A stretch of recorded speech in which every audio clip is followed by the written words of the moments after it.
You hit send to share a draft paper with an international colleague and instantly trigger a federal investigation. For researchers navigating today's tightening global export regimes, sharing technical data with military or dual-use implications carries severe penalties. In recent cases, routine academic exchanges have led to deportation, destroyed careers, and even prison sentences. Legal traps are just one fracture in a weakening global system. The physical resources required for scientists are also under strain.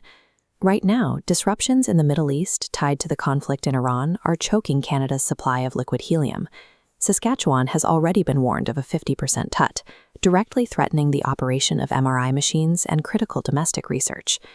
That resource strain is mirrored by massive financial contractions. The Trump administration has proposed slashing the 2027 budgets for the National Science Foundation and the Environmental Protection Agency by more than half, while cutting the National Institutes of Health by 13%. This squeeze is happening worldwide.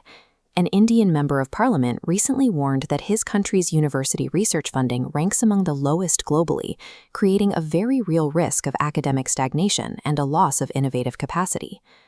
To survive these mounting geopolitical pressures, European universities are now urging the EU to commit €280 billion combined to cross-border initiatives like Horizon Europe and Erasmus+, arguing that massive financial backing is the only way to protect scientific autonomy. Yet, maintaining a unified front is proving difficult.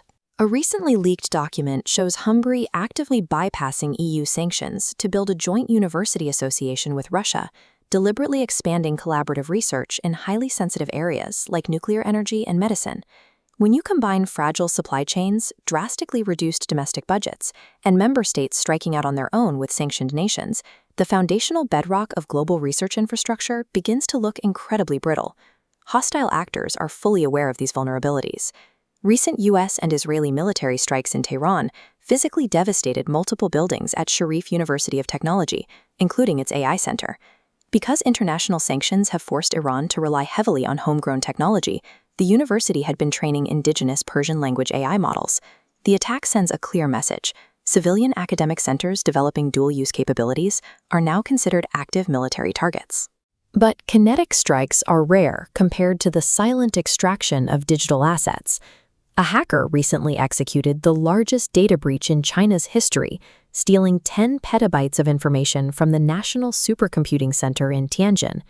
Exploiting a compromised VPN over several months, the attacker quietly pulled down classified defense documents, advanced research files, and detailed missile schematics from a facility that supports thousands of industrial and military users. Smaller institutions face highly tailored digital threats. In Taiwan, a newly discovered malware strain called Lucid Rook is currently targeting NGOs and universities. It starts with a deceptive spear phishing email containing fake government files. Once inside, the malware uses a modular infection chain, relying on heavy code obfuscation and DLL sideloading, piggybacking on legitimate software. It maps the system and silently exfiltrates encrypted data to external servers. The lines between civilian analysis and military intelligence have blurred completely. Take Mizar Vision, a Chinese geospatial analytics company currently tracking American military operations. The firm doesn't operate a single satellite. Instead, it aggregates open-source commercial imagery and uses artificial intelligence to pinpoint U.S. naval and aircraft movements in near real time. They broadcast targeting data on open networks entirely within international law. Whether extracted by modular malware, analyzed by commercial AI, or destroyed by munitions, academic data and technological infrastructure are active battlegrounds in modern conflict. Governments are countering these threats with strict regulatory crackdowns. Australia's education minister recently directed the Australian Research Council to radically escalate efforts to detect foreign interference and root out espionage directly on university campuses. This heightened oversight applies to the life sciences as well.